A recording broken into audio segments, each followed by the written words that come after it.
Hello, and welcome to episode 24 of the Time to Calibrate podcast. My name is Marc Levesque, and my co-hosts today are Bob Alaby from the Time to Go Travel and Timepieces YouTube channel, and Brent Robillard from the Calibrated Wrist. Our very special guest today is none other than Jose Miranda, co-founder of Isotope Watches. Welcome to the show, Jose. Thank you. I'm very pleased to be here. Thank you very much for having me. No problem at all. Yeah. We're glad to have you. As with most watch podcasts, we start with wrist checks, since you're the guest of honor. Jose, how about you go first? What's on your wrist? Oh, I open with the Moonshot. It's our first chronograph, titanium grade 5 watch with DLC case and bracelet. Inside of this one, it's a Valjoux 7753, and it's my dream watch. It's inspired in something that is yet to come. Very cool. Yeah, beautiful piece, for sure. What about you, Bob? I had to wear the Mercury today. I I can remember seeing this for the very first time in person in Toronto, and I was like over the moon with just the whole entire design. I don't wear dressier watches all that much, but this is my dress watch, and it's one of my favorite watches that I own. What about you, Brett?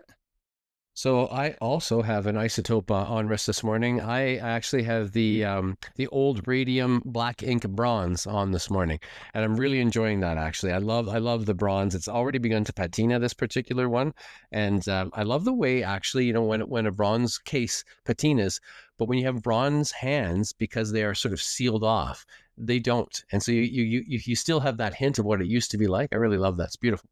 Yeah, it's very cool. And you were telling us earlier off air that you were taking some photography with that watch, and you happened to drink a little bit this morning because of it. I did. I was using scotch as a prop, and I had a few sips before I realized what I was doing. So it's just in fairness, truth in advertising, it's still pretty full, and it's sitting on the desk, and I'm trying not to touch it. Well, no, it's pretty close to the top before when I talked to you. Now it's like there's a finger left. We will check the pictures afterwards. Unlike last week, I did get the memo this time, so I'm wearing an Isotope watch as well. It's my Hydrium California. I fell in love with the Hydrium line in Toronto last year at the Toronto Timepiece Show, and it's such a fun watch. And every time I look at it, it brings back the memories of meeting Jose in person and starting that friendship. And yeah, I love this watch. So as many of you know, I live near Montreal, just west of the island. And for where I live, there are two routes onto the island where I would work. And quite a few years ago, one of those two bridges was out. There was under construction. Don't get me started on Quebec construction. It's still under construction, but at least it's open now. And the traffic, because of that, was a complete disaster. It was an hour and a half to 2 hours to get to work. And on one of those days where I was using Waze to get around the traffic, taking little small streets and trying to navigate through all the caca, I was listening to the Scottish Watches podcast, and Jose was on talking about his watches, and it was so fun to listen to. Jose was charming, knowledgeable, enthusiastic, and I remember saying to myself, this would be a good person to get to know and to befriend. And since that episode, I think Jose and I communicated a couple of times on Instagram, just direct messages whenever there was a new release, encouragement and stuff like that. And I was trying to get him to send me one to review at some point, but that never materialized, but that was back in those days. And then the Toronto Timepiece Show, right? That's what happened last year. I got there on Saturday midday. I walked from the train station to the venue, and I was trying to look for my podcast buddies, whom I had never met in person at the time yet.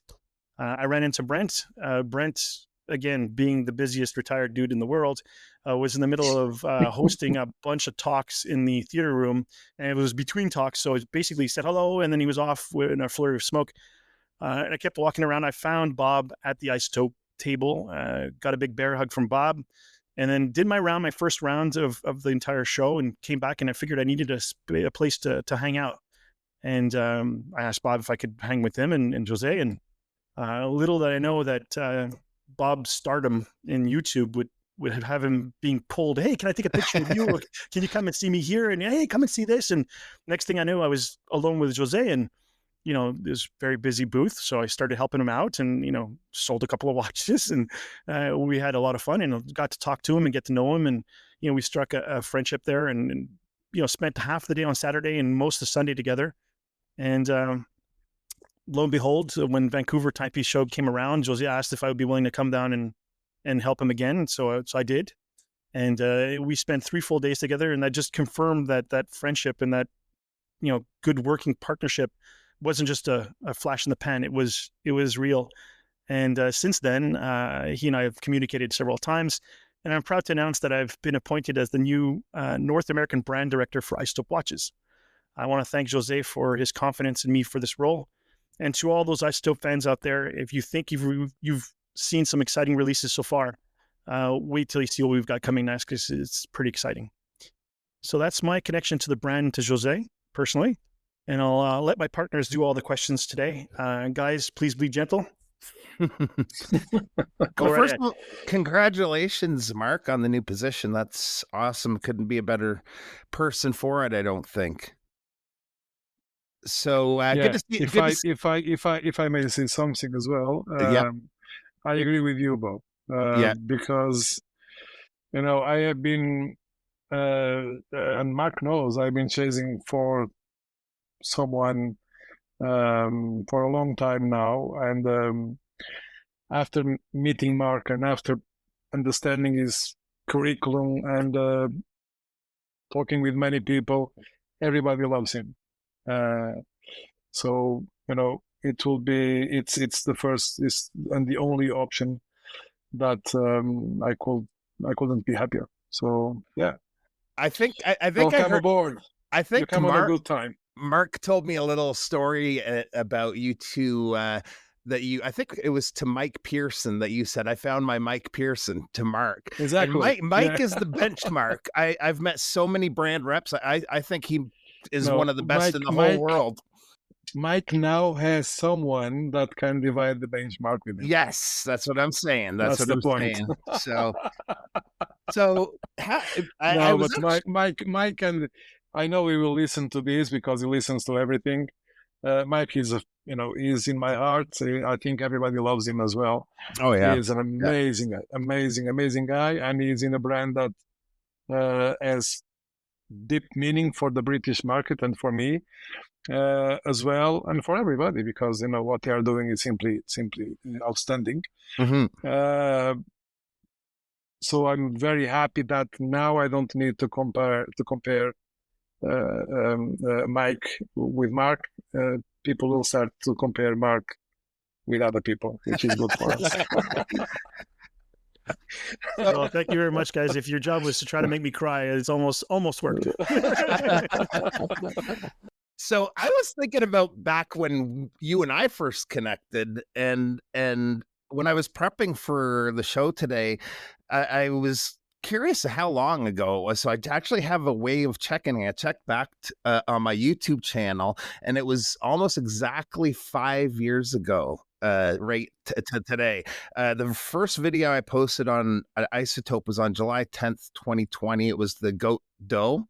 I think there was 2 versions of it, and we've had a really good relationship ever since. But one memory I have is looking up the word Lacrima and what that means, which is a teardrop shaped logo, your brand logo. Every time I get hands on with one of your watches, it's always fun to try to find them all. It's sort of like Where's Waldo in a way.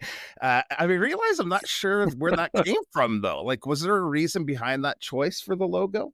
I don't think I've ever heard. Yes. So as I was growing, my grandmother, she had a kitchen clock, a blue one in ceramic, electric, and with a timer on the. So it's lacrima shaped, and it has a timer in the bottom. Little I knew that it had been designed by Max Bill. And it's a Junghans. It is a Junghans watch. They have released the new version 2 years ago, if I'm not wrong. And as I grew up, I always kept the memory of that clock. And when we started this adventure, next year. So this year, we just did 9 years old. Next year will be our 10th. And when we started this adventure, we made the rider jumping hour. We started in a very, very difficult way. It was very, very complicated to make it, but it was a lesson, from designing to making it happen, to clients asking for new editions, new colors, new quantities, etc. So in that watch, I wanted to insert that shape, and we dig very, very, very profoundly on everything what everybody was doing. And that shape specifically, so the shape of our logo, had never been used before on the wristwatch. I never found it. Okay, so there are people here that know much more than me in terms of what has been done in the past in terms of watchmaking. If you find one, please let me know. But I dig so deep and I never found nothing. So I wanted to use that shape. Because our logo back then, it was a circle, and the hands pointing to the 7 o'clock. 7 because it's my favorite number, because it has deep meaning in terms of, in every culture, number 7 is one of the most respected numbers, best, luckiest, for health, for fortune, etc. Yeah. So that was our logo. And the motif we had on a dial was the droplet. So but that was supposed to be a one-off. Okay, don't get me wrong. That was supposed to be one jumping hour that then became many more. And when the brand started to grow, I had to evolve the logo as well, because the initial logo was not. It was interesting, but then some other brands came along and they made something very similar, because it was a very, I'm not saying they tried to copy, okay, don't get me wrong, it's just a very obvious logo and shape, so any brand could be making something similar, even unaware that we already had that shape. So as soon as we start making some more interesting watches, we evolved to a new logo. So I opted to adopt that shape that has a deep meaning to me, because it reminds me not only one of the best watch designers ever, it reminds me of my family, it reminds me of my grandmother specifically, it reminds me of my youth, it reminds me what is really a piece of art, because that clock now is at the MoMA Museum of Design. And again, that shape has never been used before. It was free. We adopted the Lacrima, which also means, the name means teardrop. So it's a positive insight into design, and a very beautiful insight on my family and the lost ones, and everybody that we love. That's the meaning behind the use of the Lacrima. And from there, it's also the connection between some of our designs, either on the shape of the hands, on the shape of the pip, on the shape of the dial, on the shape of the push buttons, the lugs, etc. Yeah, the lugs, everywhere. Yeah, yeah, exactly. And the one you have on your wrist, imagine a droplet of mercury cut in half. If you put the lugs together, they make a droplet. So that's how the droplet or the logo is represented in the case of your watch. That's awesome.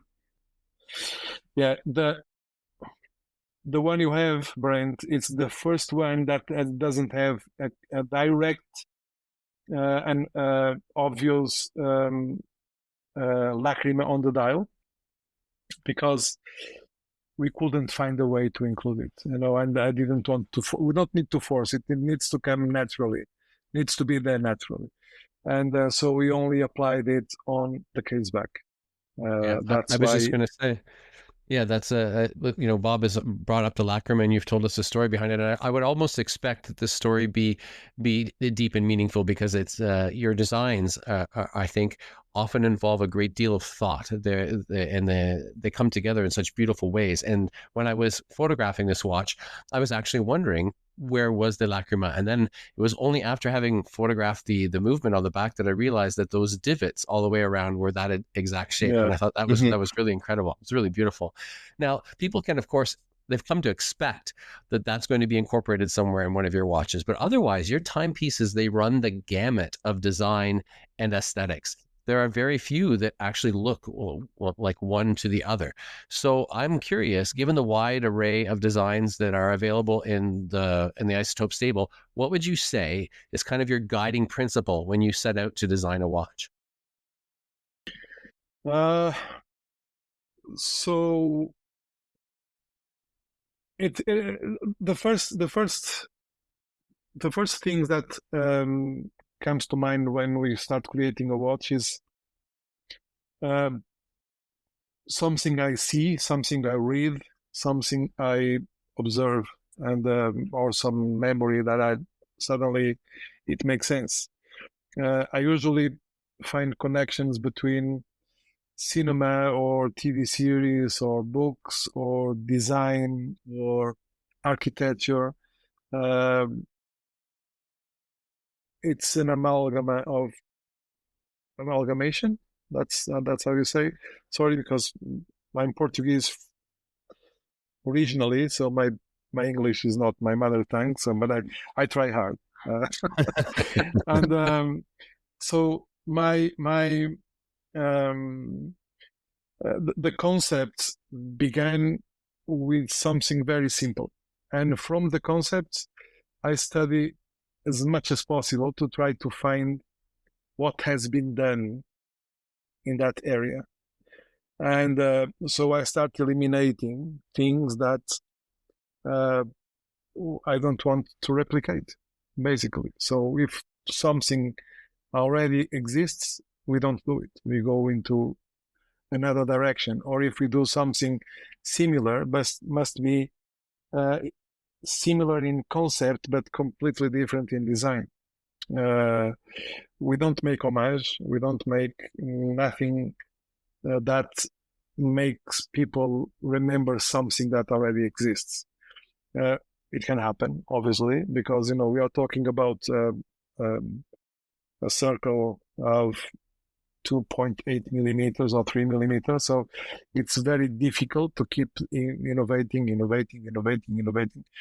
But we also try to design the watches in a way that we can add some sort of innovation.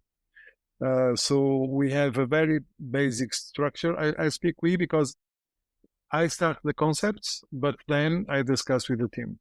And from the team, now we have Marc on board that will start to be participating in those meetings as well. But then I work with 2 designers and 1 engineer. And they tell me how crazy it is, if it's possible or not, if we can achieve it or not. And it's a very slow process. So from the idea to the first prototypes, you usually take 2 years, and from the prototype to the market, you usually take another year or 2 years. So it's a very slow process, and it happened before. So in between this period, someone released the watch that was quite similar to ours.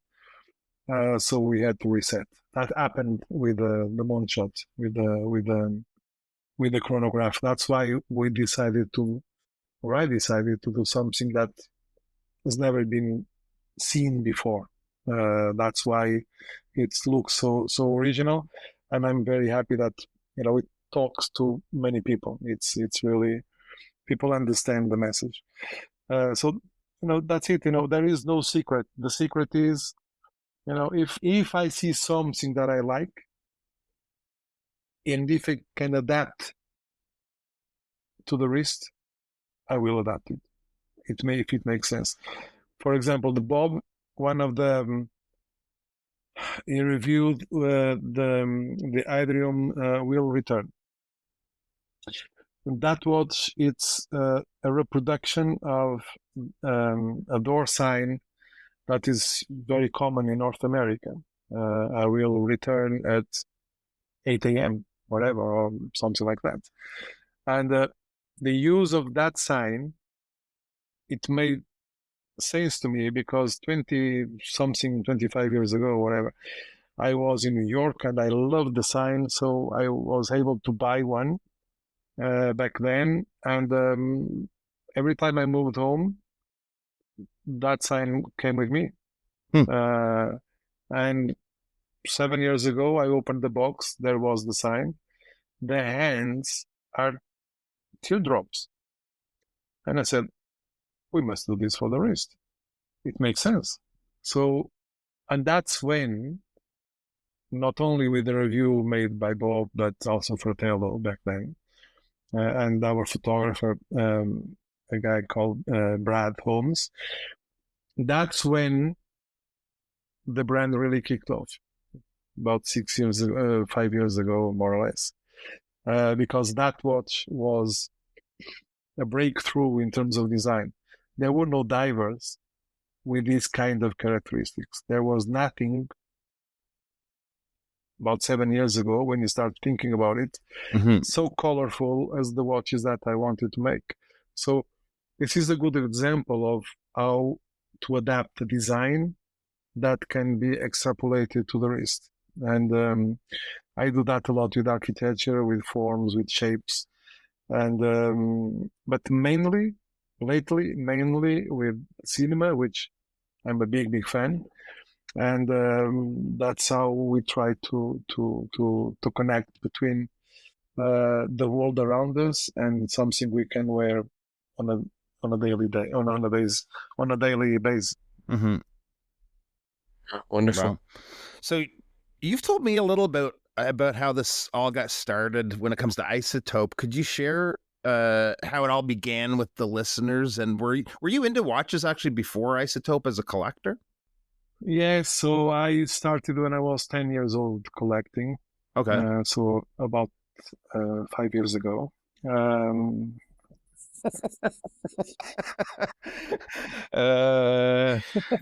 I wish. I wish. Yeah, so when I was 10, my parents gave me a Timex with a white dial. And a couple of years later it stopped, and I opened it, and I had let water in, so it was completely ruined. But it was for me incredible when I opened it because I was able to understand.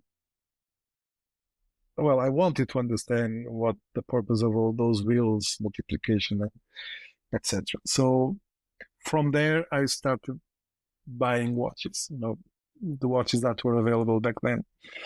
And I will even put money together to buy some specific watches. And when I started working in advertising, they used to pay very well back then. When I got the first salary, I went to the mall and I bought a Breitling Jupiter. Wow. Which later I came to discover that it had a Miyota quartz. I thought it was a Swiss-made watch. It was a Breitling, but it had a Miyota inside, and I loved it. I loved it because it was the French version, and it on the dial, instead of quartz, it used to say "Reveil," alarm. So it was for me very interesting to have that detail, because I used, there was no mobile phones back then, there was no internet, and we had, it was very interesting for me because I used to travel a lot due to my work, and I really used the alarm on that Breitling. And from there, I started loving even more and more and more watches. So until the point that a few years later, many years later, when I had some more money, I started collecting jumping hours. And one designer that really still has a deep meaning for me, it's Gerald, and I always love these jumping hours with the Disney characters. And I had two that I had to sell a few years before due to all the crisis that happened in the market in Portugal and mainly in Europe as well. And when I was able to buy another one, I was already living in the UK. But the guy asked me 16,000 for it or 17,000, I don't recall. And my wife told me, we went through this a few years ago. Why don't you make your own jumping hour? If you really want a jumping hour again, why don't you make your own? So I decided, okay, let's try it. So I went back and forth between London and Geneva for 2 years.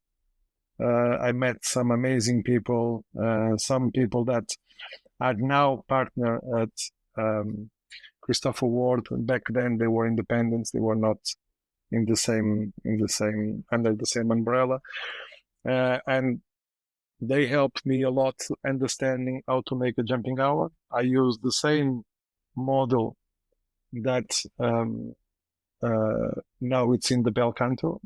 So, for example, that's how everything started back then, 12 years ago, more or less. And then a gentleman, so it took 2 years to make one. It was supposed to be a one-off. But then a gentleman on the airplane saw it, and he asked for 10 for him and for his family. And I said, oh, that's unexpected. So I spoke with my suppliers back then, and they said we can't make 10, but we can make 99. 99 more, because I already had one. So we started working on it, and that's how things started. That gentleman bought the 10, but in between that, it's a funny story, because when we design a watch, the inside must be planned. So it's not just fitting a movement and then adapt the dial. So the case needs to have the exact measurements to fit a movement holder.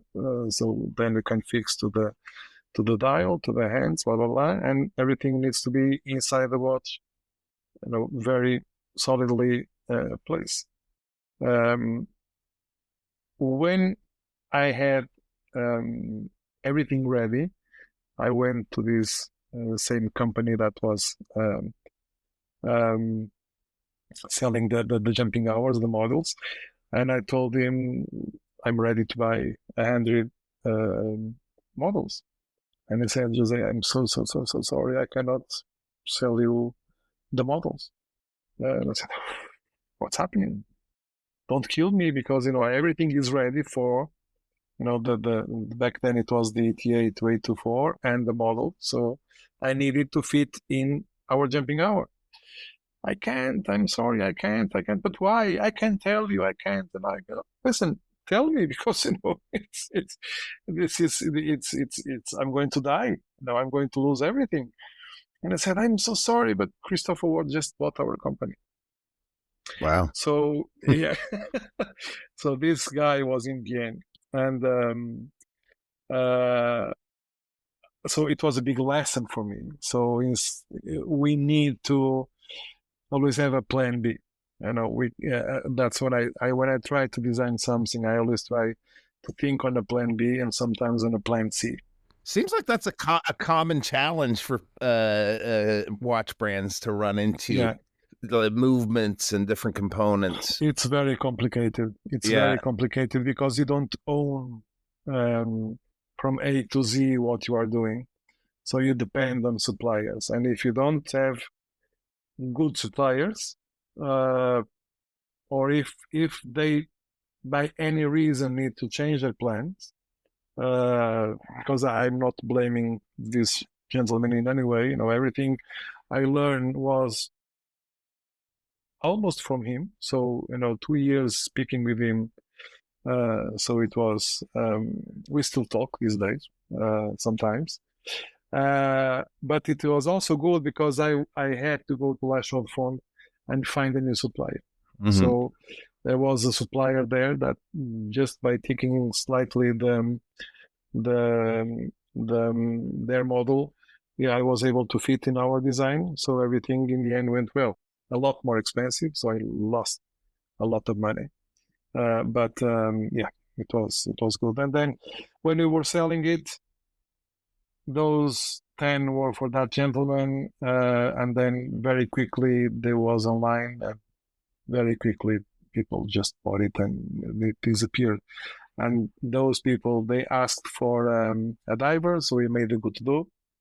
Then asked for a bronze watch, so we made the first generation of the old Radian. Then another diver, then a GMT. Now, chronograph. Then the Mercury, the sporty classic Mercury. Then the 36 millimeters, the flyway, and what's coming, it's even better. So you'll see. So go ahead, Brent. I had a follow-up question, but you kind of answered it already there. But well, the Moonshot, and for me particularly the Terra Maris, is probably my favorite in your entire collection. And you've brought up the Moonshot a couple of times today, so I thought maybe we dig into it since we're talking about design, etc., and where you draw inspiration. And this one is particularly inspired by a graphic novel, the Incal, and that graphic novel particularly is kind of known for its intricate like line work and kind of like that machine-like complexity. How did you, or how do you, take the influence of something like that and translate that into a watch? And by extension, like what kind of challenges are there in taking that and making it into the not just a visual expression, but a functional timepiece? Yes. So I've read the Incal for many times already. It's something I like to read because it was not a planned novel. So back then it was that what the story was dictated. It was not written by Alexander Jodorowsky to Moebius. Moebius was a French artist that was very prolific in designing and visualizing the future, mainly because they were always under influence. So they could visualize something that most people couldn't. But when I see that, so that comes to the time that some watches take to develop. So when I started thinking about the chronograph, it was when COVID started, because I was in a place, I sold my shares, I had money in the bank, and everything was closed. So I had time to think about watches. And so we started planning to make a chronograph. And 2 years later, we had a very classic chronograph. And that same year, we had 70 releases of classic chronographs. And that's how I said, no, stop it. We are not going to release another chronograph, classic one. It may sell, but that's not what I want to sell. I don't mind, and I already told this to Marc sometimes. There are watches that need to be made. Even if they don't sell, I want Isotope to be the first one to make them, because they will be classics in the future. They will, they might not sell, but well, some people will understand the message. But in the future, some people will remember and will have something that only 50 people have. And that's the kind of watches that now I usually collect because they are rare findings, and I like those rare findings. But in terms of the connection between the incal and the watch, so when I decided stop it, I don't want to do it. Coincidentally, that weekend we went to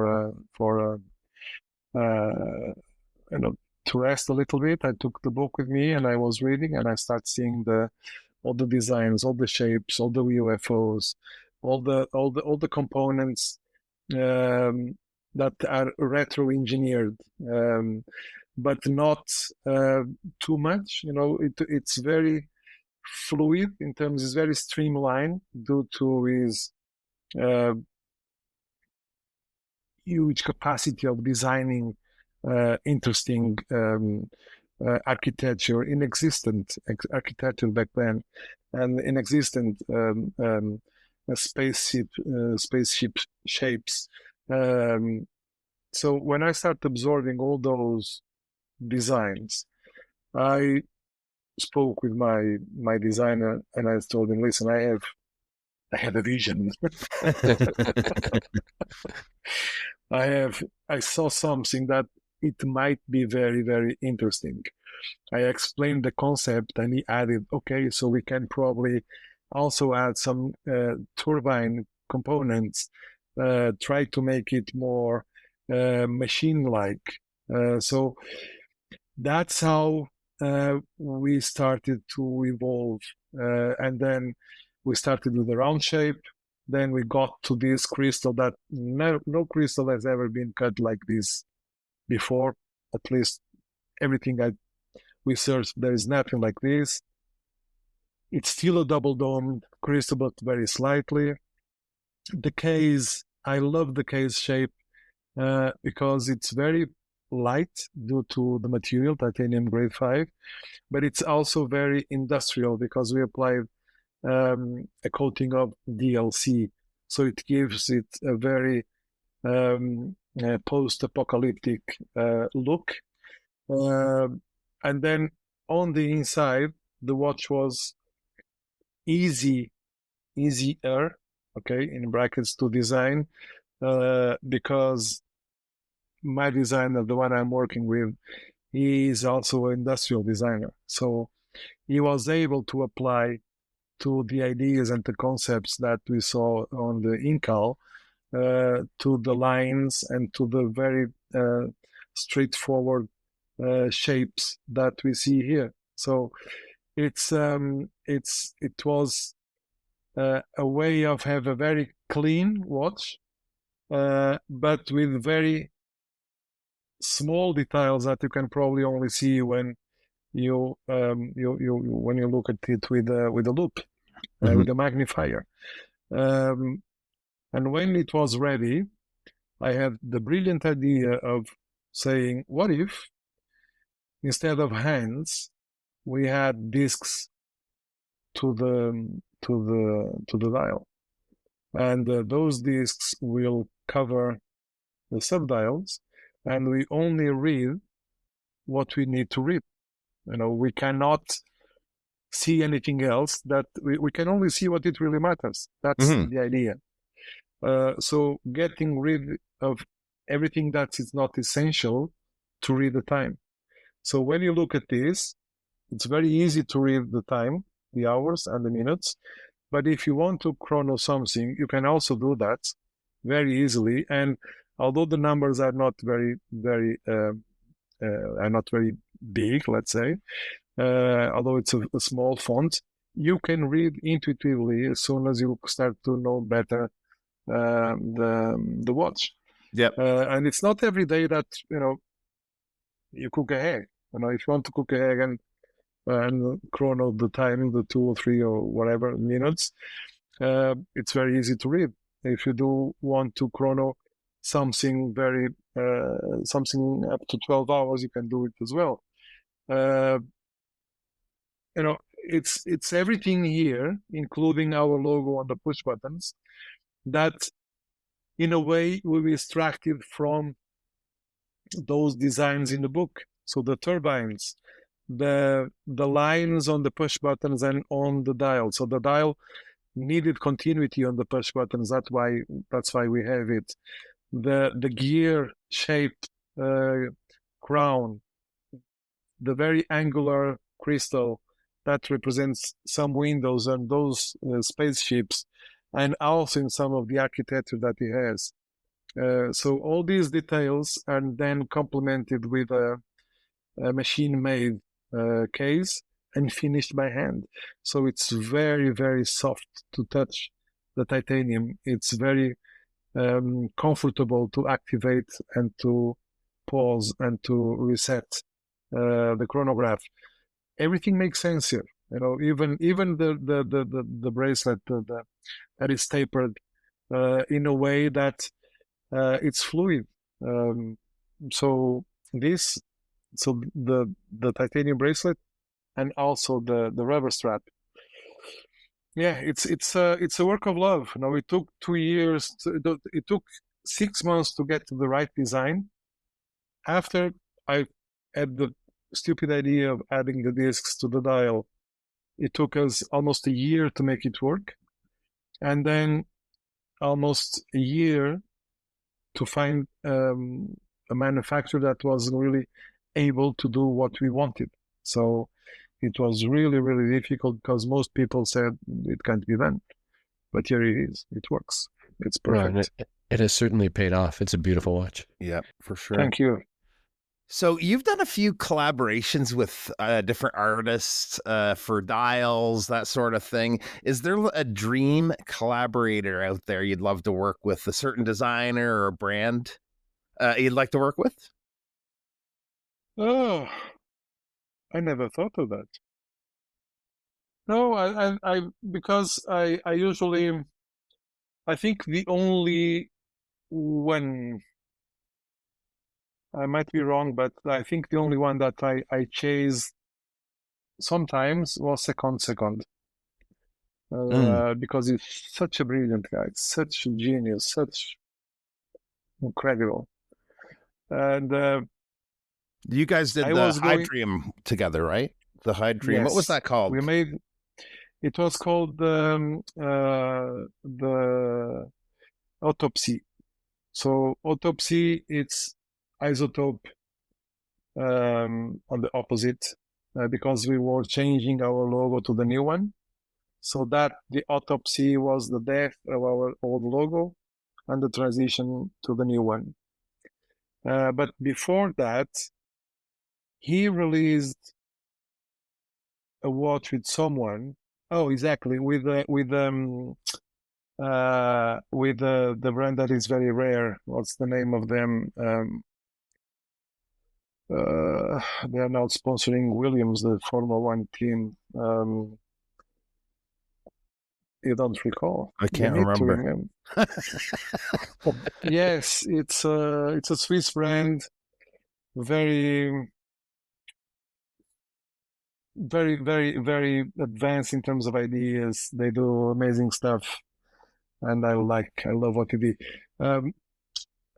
Studio Underdog released a collection with them last year.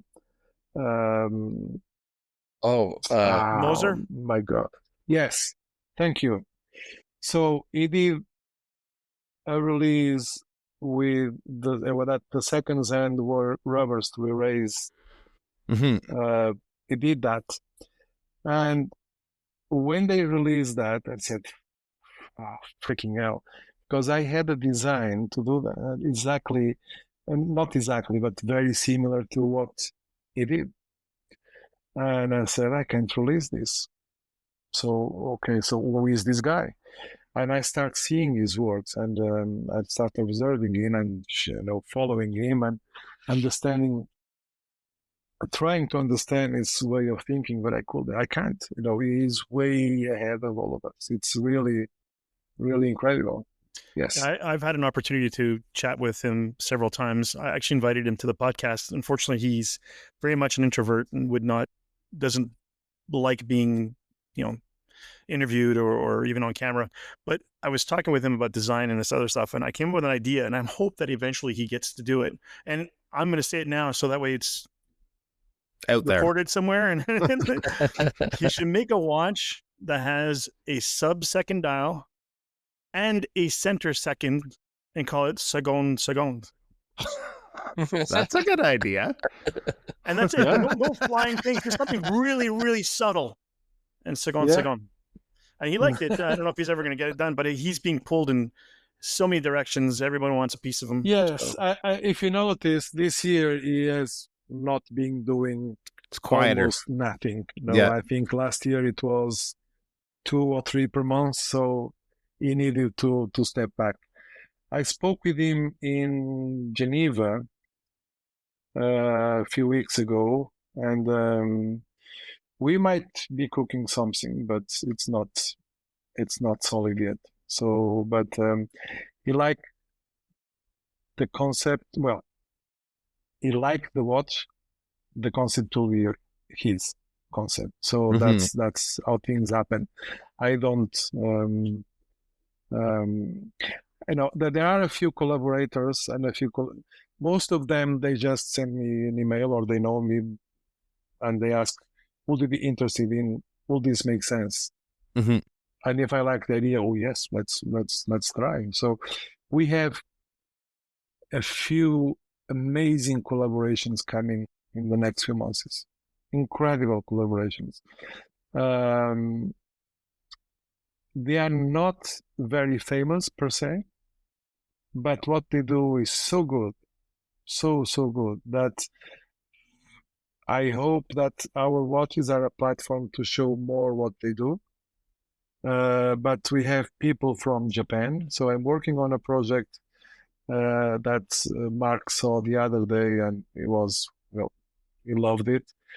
It's a very crazy project with a Japanese designer, with a very famous guy in Japan, and one of the biggest experts in digital and quartz watches. And we are doing something with him. Very, very, very excited to do that. We are working with a graphic designer that released the book about something that I've been chasing for many, many years. Manholes. It's the most exciting inspiration. When you travel, you can learn so much from what you see under your feet. It's incredible. And in every country that I go, I always find a manhole that it's really, really exciting and interesting. And this guy released a book a couple of years ago about that. So, and I was going to make a collection with those designs, but then I saw his book and I contacted him. Listen, I have this idea. I'm going to do this. Do you want to participate? And he said, it's crazy enough. Yeah, let's go for it. So we are working on it for a few months now. So it will be released probably next month. Let's see. And I say, let's see, because some of these projects are very complex to materialize, because we are using techniques, different ways of making the dials or the cases or the finishing. And in the end, what the client see, what everybody sees, it's a very simple watch. But to get to that result in an affordable way, that's how complex it is. That's why it takes so much time to get those results. But we also have a couple of editions that are going to be made with a magazine this year. It's going to be our first Vitrium enamel dials, and they look absolutely stunning. It's it's stunning. It's you will love it. It's because it's a classic approach, but with the end of the world look. Very. You will see. I don't want to explain more. And there are more. For example, there is a guy, one of the biggest artists in designing dials in the UK. We have a project together as well. We are working on a collaboration for next year, that all the dials will be painted. So it's, and all these are small collaborations, but none of them with the big guy. A couple of 3 or 4 years ago, I sent an email to Max Pusser and said, "You don't have a diver watch. You need to have a diver watch. We want to make a collaboration." Yes, I am that crazy. I send emails to some people but he was kind enough to answer me and to say, "Listen, I love the idea, but I can't do nothing because we are just starting a project that it will be affordable." So he was talking about the MAD editions. And so it doesn't make sense to do something with you. Who knows? So what I mean is that, yes, it will be interesting to make a collaboration with someone big, another Revolution edition, like the Mercury that we had. That was something that I also chased, because it's very difficult to get to weigh.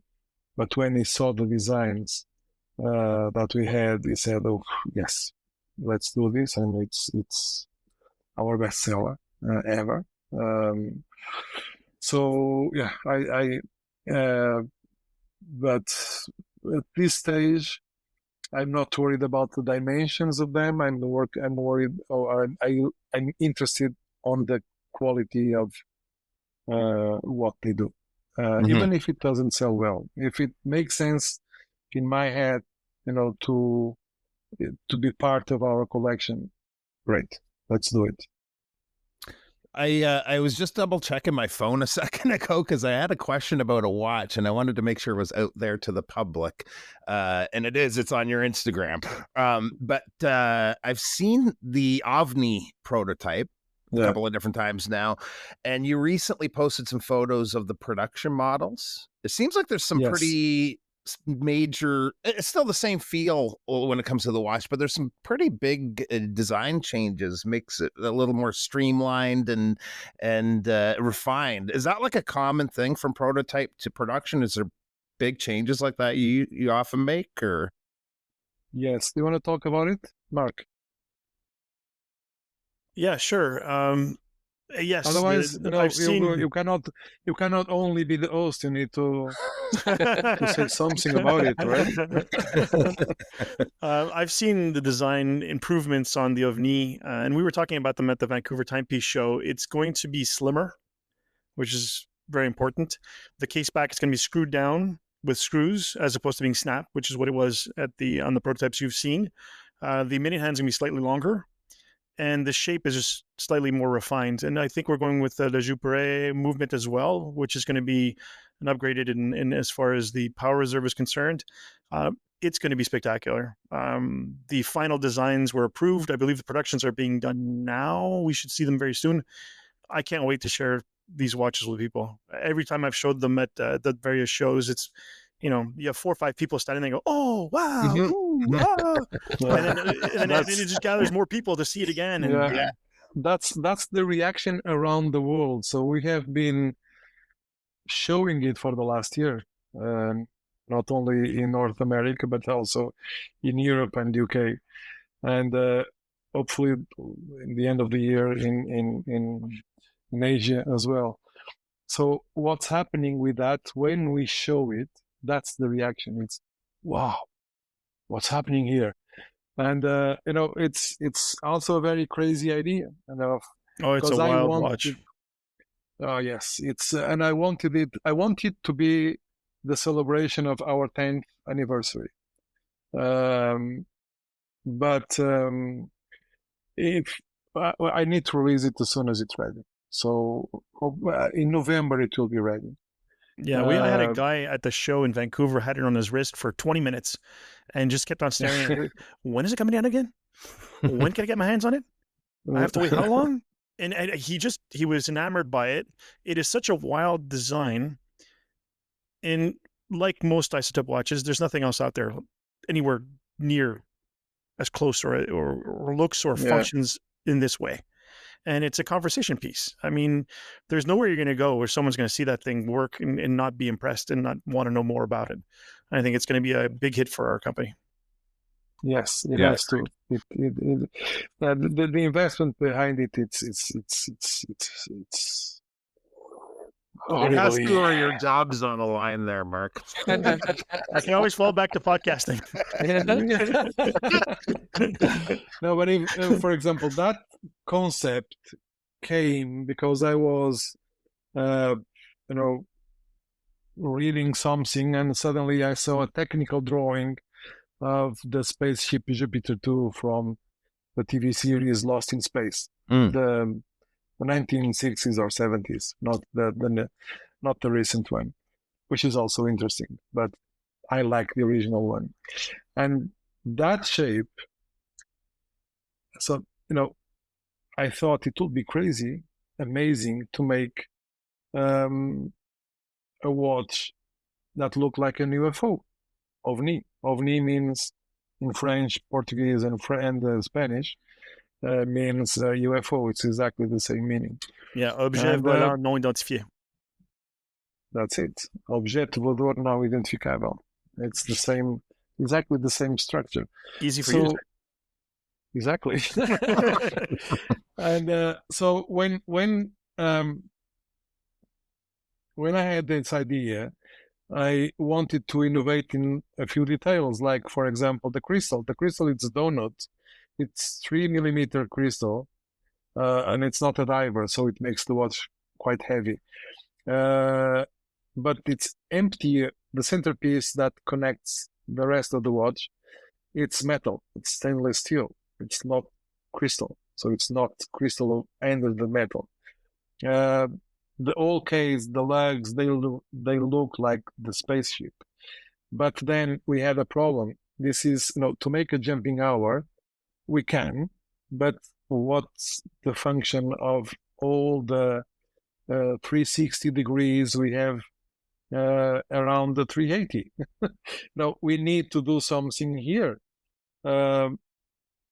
So the idea was, okay, so instead of jumping the number, the dial jumps. But there are no jumping hours like this. There are, at least that I know. There are no models available in the market to do this.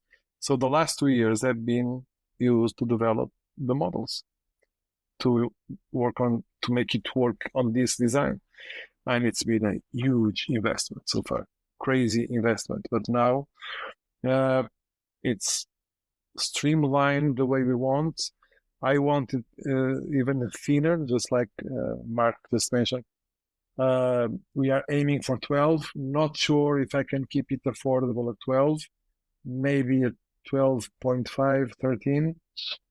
That's why we are moving to the La Jupere, because it has 68 hours of power reserve. It has a better torque than the ETA, the Celita, or the Landeron. It's more precise as well. So it's a better product. It's a better movement for this kind of adventure. So it's also a bit more expensive, but that's life. So we need to I will have the last technical detail before going into the CNCs next week. But so far because we could shave one, not 1 millimeter, but a bit less. So we shave everything we can. And with the new movement, we can shave even a little bit more. So That's why we are the models are already in production, but so the models will take longer than the case to produce. So we are still perfecting it as much as possible before starting production of the cases. Yeah, Jose had mentioned before it takes a long time from prototype to prototype and refining. And there was something that was bothering him with the models we had in Vancouver and in Toronto. It wasn't snappy enough, the jump. And then he had gotten them to refine it, and he sent me a couple of videos the other day of it jumping. It's so cool. It's a metallic think, like it's spectacular. So anyways, yeah, I can't wait for these to come out. It's gonna be a lot of fun. Cool. Yeah, because for me, a jumping hour, when you go to sleep, okay, imagine your watch is on the table bed. That's how you say it. Bedside table. Bedside table. Yeah, that's similar. Same idea. Same concept. Different execution. And when before going to sleep, I like to hear the hour ping. Okay, and my first jumping hour did that, and this one was not doing that. So we had to change a few parts, change it to stainless steel instead of hard brass. And now the result is exactly what I wanted. That's an interesting detail. And this took 6 months to find a way to do it. That's why it's very expensive to keep always doing prototypes on top of prototypes. But that's what we need to do. That's it. This might be a good time then to bring up the AuroChronos festival that you were at just recently. Isotope received an innovation award there, and I think that even if a listener had no idea what Isotope was before today, just hearing what has been going on in this podcast would lead them to understand that, of course, it only makes sense that you would win an award on innovation. So, what does that mean for you, what does that kind of recognition mean to you? It was very unexpected, I confess, because I submitted the Moonshot after, I think it was the last day or after the last day that we could submit, something like that. And I was not expecting to win nothing. But when I saw the jury, I became a bit excited with the people that were there because they were really, it was very interesting. I don't know their names, I don't recall their names, but we have people there that are very experienced in watchmaking. And during the awards, when they said Isotope won the award because not only of the Moonshot, but because of the consistency on all their watches that introduce some sort of innovation, keeping it affordable. That is exactly what we aim for. So I was really happy with the award, and I'm very proud that we got it because we were able. It means that our message it's going out there. Someone is trying to understand what we are doing when they look at all of our collections and all of our to our collection of watches, and they see that they all make sense, although the designs are different, because I believe that a classic watch needs a different case from a diver, from a chronograph, from something else. Each one has its own characteristics, but we can bring on board some details that make them connect to each other, and to make them exciting. And when people discover the innovations, they become very happy. They become. I can see a smile when people see, for example, this one, the flyway. When they see the crystal shape, that it looks like a Pringle or like a saddle, and they see that there are no reflections, or you can't do that. You can see this on the camera, right? Yeah. Any other watch, even with anti-reflective coating, will have moments that it's difficult to see the time, but not with this hyperbolic paraboloid crystal, which is... I was going to get Bob to say it because you wanted to. He's been wanting to say it the minute you pull that watch out. Say it. Hyperbolic paraboloid. That's amazing. I love that combination of words, man. Even my daughter says it every once in a while. She's walking down the street and she's heard me say it so much. Which call me cool. It's cool because when I thought of the shape, and because I wanted to make a crystal similar to a Pringle. I wanted. I just wonder why. And then the Pringle became a saddle, because this watch, the first dial we designed for it was vitreous enamel. And it looked to me like a horse's hide. Okay, and I said, okay, so maybe this can be a saddle. And from a saddle, I started studying the shape, and I discovered the hyperbolic paraboloid, okay, which I didn't know before. And from there, I understood how the characteristics of a crystal on this shape, which is amazing. So, yes, it was very difficult to explain, and it looks easy on the outside, but for example, the inside of the watch, the inner ring, has the same shape as the crystal. And it's almost imperceptible from the outside. But to machine this, it's difficult. And to explain this to our engineer, even to the designer, sometimes it takes a couple of weeks, to make them follow exactly what we need to do and not cut any corner. That's why it's difficult. Brent was brought up the AuroChronos festival. You attend a lot of shows, it seems like. I know you're going to Birmingham here, it's just in the next couple of days, I think. Exactly. Yeah. I know Jason from the Toronto show's going out as well. But how important are shows like that to you, and Isotope? Yeah, it's fundamental because we don't have retailers. We are working for now. Let's see what happens with the German retailer. We are working with Time and Tide in London, and that's it.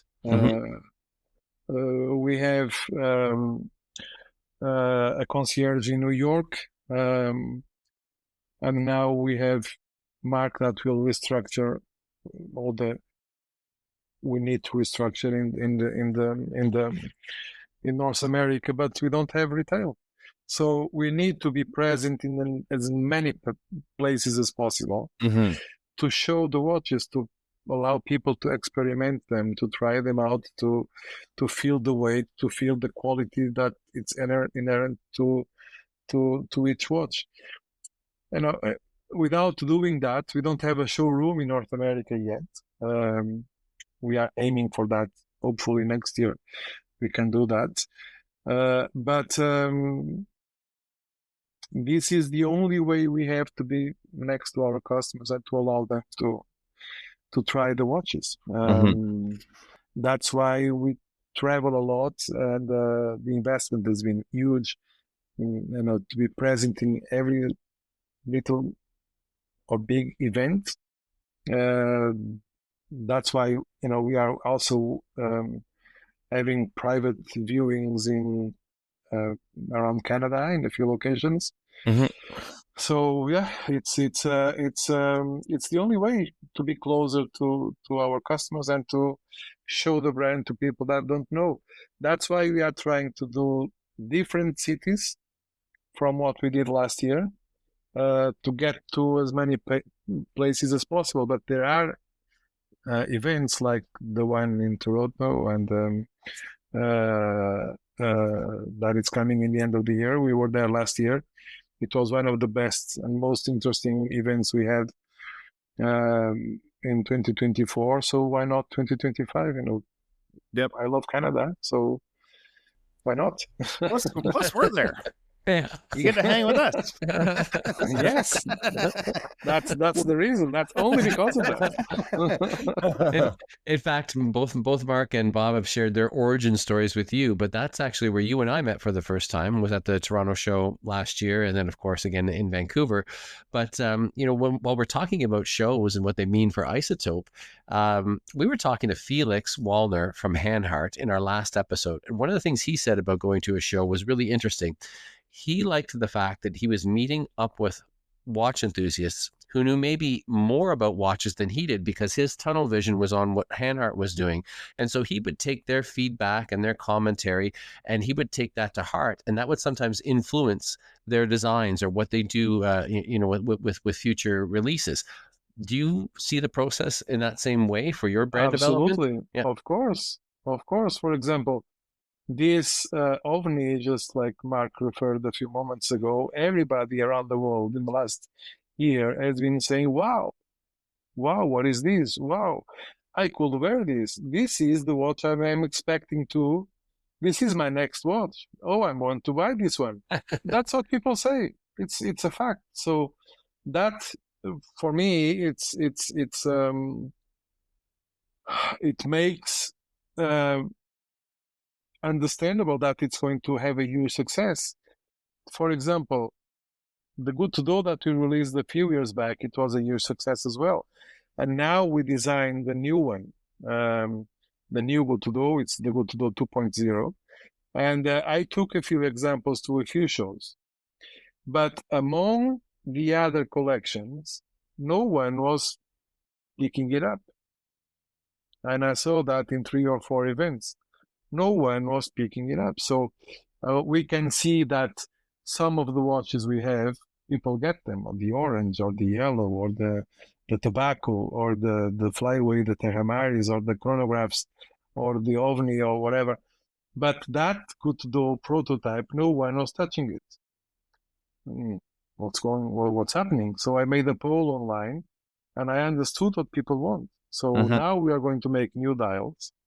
Because the case shape, the thickness, the bracelet, it's amazing. It's really, really good. But if the dial it's not exciting as it should be, it's a mistake to release because no one will buy it. So we have a perfect case with 2 crowns. It's incredible, but we need new dials. So that's what we are working on. So, yes, it's very important to understand and to see people's reactions. And lots of people, for example, is asking us, do the flyway in 42 millimeters, do it bigger, do it larger. Sure. Okay, I will do it, but only in 2 years. It will take 2 years to get there, because if we adapt a normal movement to this case shape, it will be too thick on the 42 millimeters. So we need to have a different movement for the bigger version of this. And next year we are going to release another model that may compete with the flyway in terms of design. So it's too soon to start working on the flyway 42 meters. It may happen in 2 years, but not now. And this is also a reflection from the comments that people say in our table. We understand the message. They want bigger watches. I want bigger watches as well, because I always worn 41 or 42 or even 43. Our first jumping hour was 45. That is a substantial 36 millimeter watch, though, compared to most other ones. It does have a lot of wrist presence. It's a fake 36 millimeters. Do you know why? No, it's interesting. And we tried that, obviously, because the bracelet tapers from the width of The lugs. Yeah. But if, for example, I have a few prototypes for a rubber strap for this watch that do not go on the same width as the lugs, that it looks a much smaller watch than it looks like this. But yeah, it's a 48 lug to lug, if I'm not wrong. But it wears, it fits everybody. Everybody can wear it. It's incredible. So I've knowing you for the last few years and just talking today, you're obviously not afraid to take risks. Some of your watches use bright colors. All of your watches have a bold design language, but you often challenge yourself with materials. The new marquetry dials come to mind. The original Mercury with the mirror polish dial had a huge throwaway rate. Even now, the hyperbolic paraboloid shaped crystal of the flyaway. Are you always on the lookout for things to challenge yourself when it comes to design like that, or maybe you're just a glutton for punishment? So I am very traditional, and although it doesn't look, I like traditional design. I like traditional materials. To make something of, for example, in a Damascus steel, or to go to carbon, or to go to that, it needs to be required to do that. I think it needs to be. I think the design needs to demand that kind of material, because there are so many good watches that are made in those materials that, for me, it's offensive to try to do something that is not as good or better than what they did. For example, to use Damascus. I was with him in Poland, and he also won an award. They are the pioneers using Damascus. What's his brand? He's from Finland. H2O. Oh, Balticus. Something. No. It's a higher level.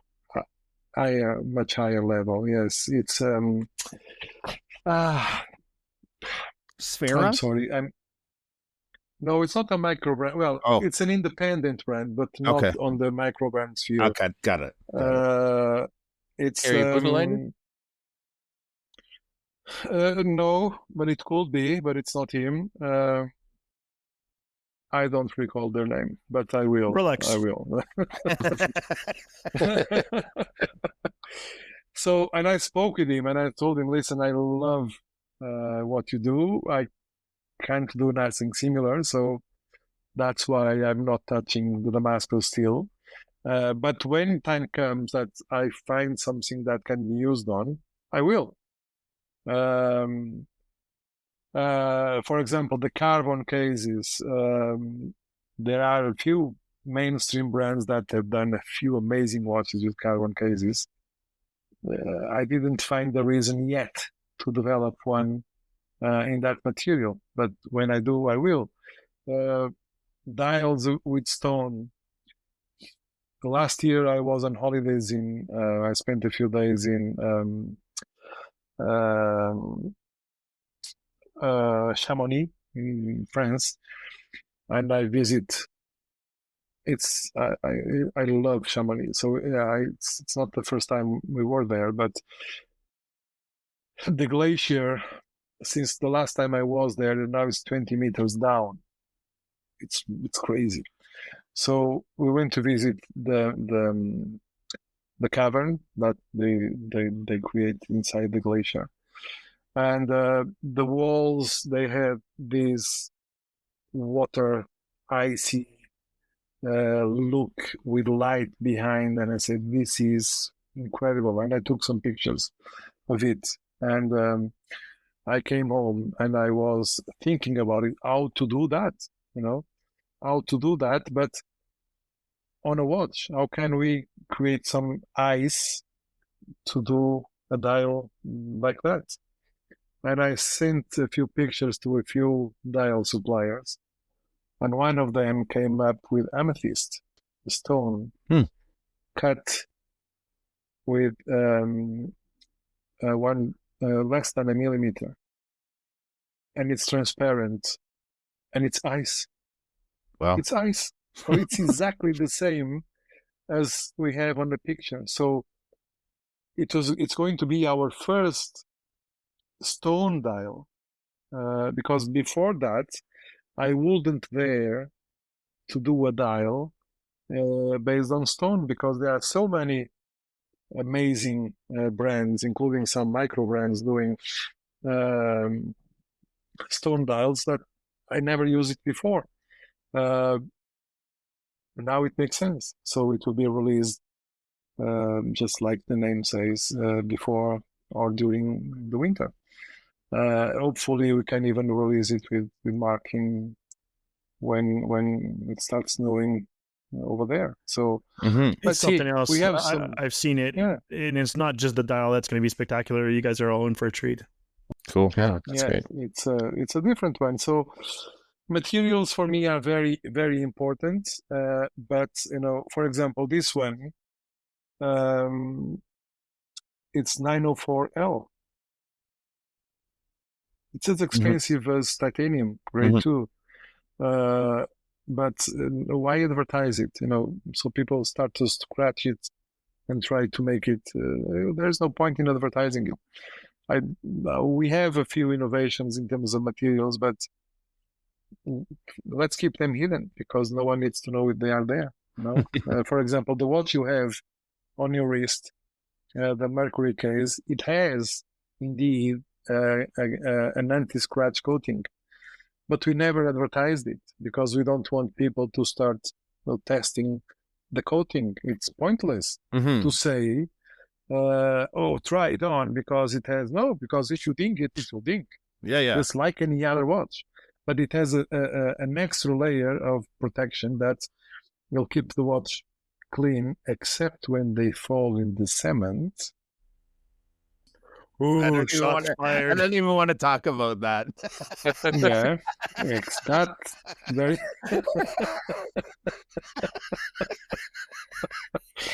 Oh my word! Yeah, there is no way to protect from that. There is no way to protect from that.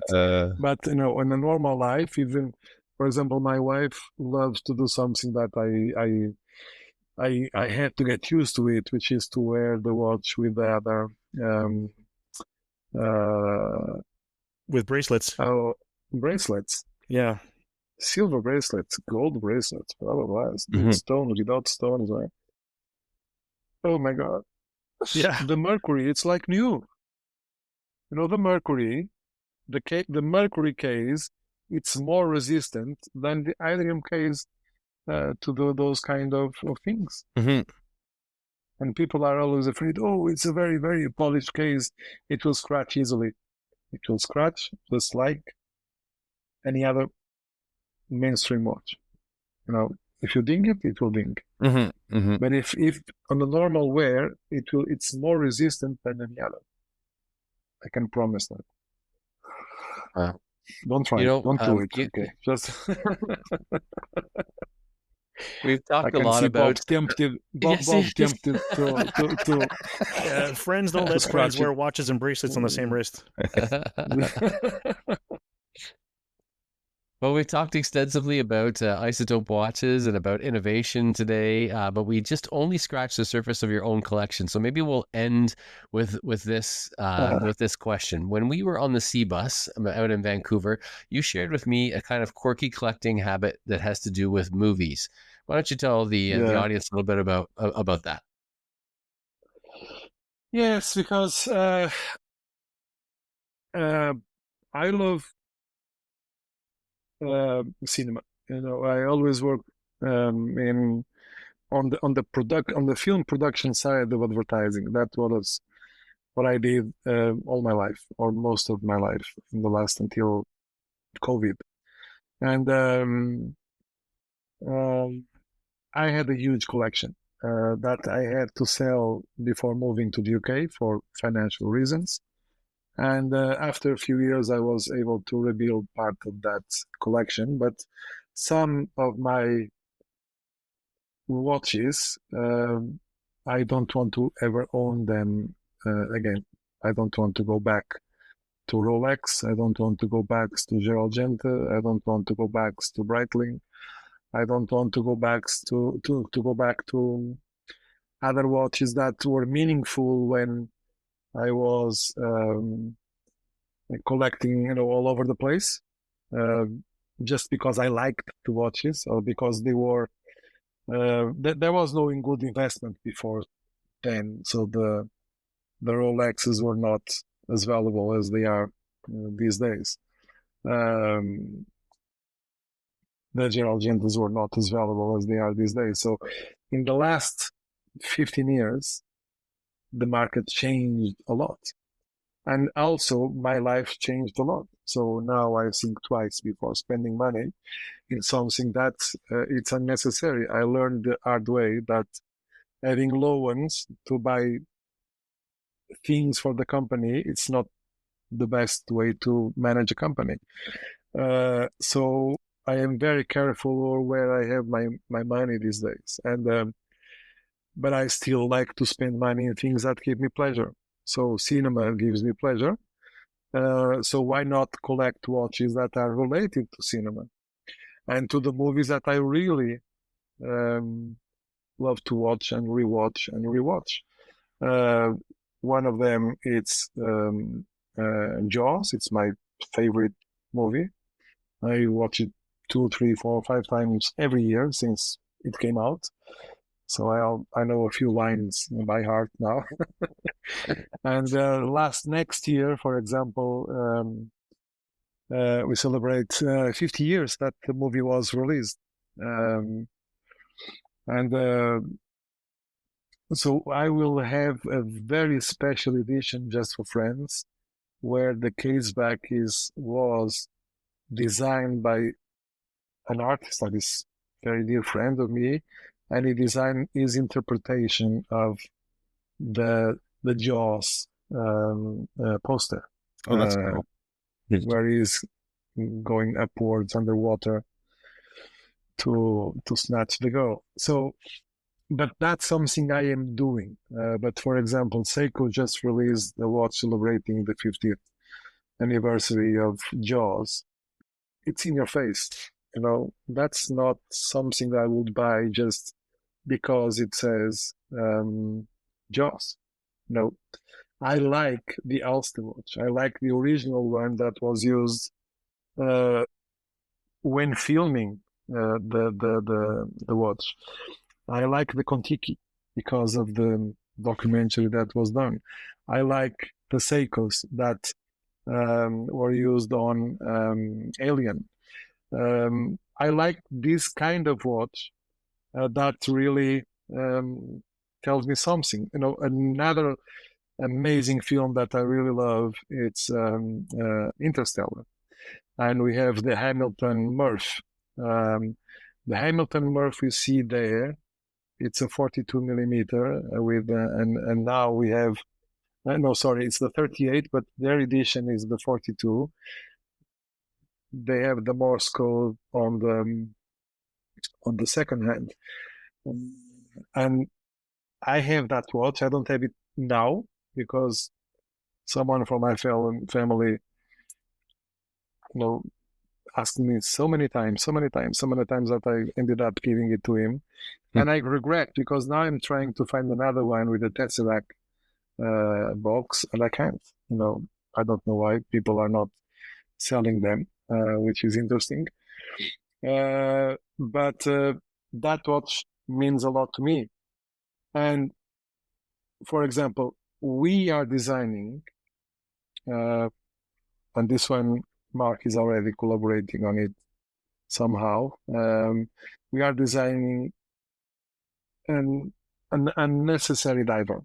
Okay, it's the kind of watch that no one needs, but I want to make it. I want to design it. I want it to happen because it needs to be done, and well done.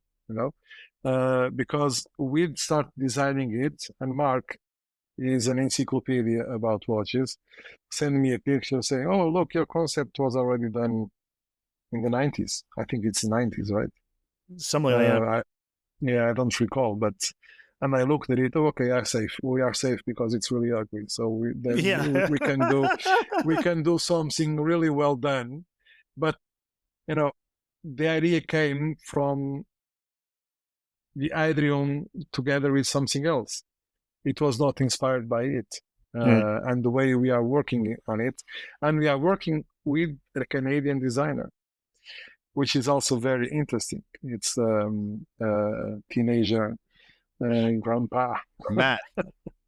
Exactly. Yeah, he's a great guy. Yeah, so we are working with him on that design, and he understood exactly what I wanted of it. Which is very, very good, very good. And we are evolving on the design. And but for example, that watch, it's somehow related to the Alien, but also related to the Alien movies, but also related to the Interstellar, in a way that you understand when it comes out. But yeah, that's the connection that I try, because I have so many watches here around me, and I can't wear any of them. Well, I can, but I don't, because when I go out, I need to wear my own brand. I cannot be where I can go to an event with with something else, right? So it doesn't make sense. And the only watch that I kept that is not related with cinema at the moment, it's a quartz watch made by Porsche Design. It's the GMT. I love that. The old IWC Porsche Design. Yeah, that's a I love that watch. I love that. It's for me, if I didn't have my own brand, that will be the watch I will be wearing every day. Mm-hmm. Yeah, Jose mentioned a lot of the quirky watches and movie attributes and the designs that he likes. One of my friends that I'd never met in person, that I finally met at the Vancouver Timepiece Show, a guy by the name of Kyle. He works in the movie industry down there. And he and I have been friends for nearly 30 years, just DMs, chatting. We've traded watches several times. We collaborated on different articles together where he did the photography while I did the writing. And he showed up and he brought some watches for us to take a look at from his collection. So he had a vintage 5513 Rolex Submariner. He had brought a Porsche design IWC Ocean 2000 on bracelet, which is really cool. But the one that really took us by surprise and that Jose liked in particular was an Omega I ordered Z33. One. I'm waiting for mine. You ordered it? I bought one. Good for you. What was it? It's an Omega Z33. So there's the X33, which is the one that everybody's seen in the Skywalker and so forth. But there's another one that's over-engineered that's much larger. I mean, it's a massive, massive watch with a red dial, the red numerals, digital numerals, like the old school LEDs.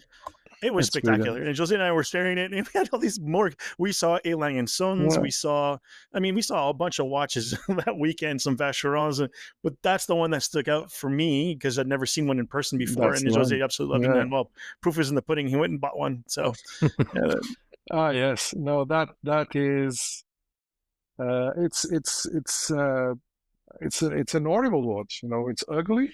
It's brutal. It's fugly. Yes, it's prone to stop working at any second, and it's almost irreparable. But I love it. That's the kind of But I was able to find a good deal, so it's not very expensive. But it's going to be part of the collection for sure. That's very cool. I just love it. Incidentally, Kyle wound up buying Hydrium, the orange one, and has been taking photography for us and sending us pictures every couple of weeks, which we've been posting. And fantastic. So thank you, Kyle, for buying the watch and for sending those pictures and, of course, sharing your collection. That was really nice of you. Awesome. Yeah, it's very good. Very good. And hopefully he will be able to put on one of our watches in one of the movies. That'd be great. Drop one in the background. That would be amazing. He just completed filming on Tron 3. Wow. Didn't know there was going to be a third one, but yeah, there you go. So on behalf of the Time to Calibrate team, I'd like to thank you for taking the time to be with us today, Jose. I know how valuable your time is, and it's greatly appreciated. Thank you so much for the invitation. It was a pleasure to have this chat, and it's almost night here, so it's good. Thank you so much. Good time. Thank you so much for having me. No problem. Cheers. The Time to Calibrate podcast is available wherever you find podcasts. Please like, subscribe, review, and all that happy stuff. It may not seem like a big gesture, but every little bit helps, and it helps others discover the show. If anyone is interested in seeing some Isotope watches in the metal, along with a selection of Vario and Sunrex pieces, Alon Solutions will be showcasing these brands on June 26th in the Montreal area. If you'd like to attend, please reach out to myself or Bob, and we'll hook you up with an RSVP.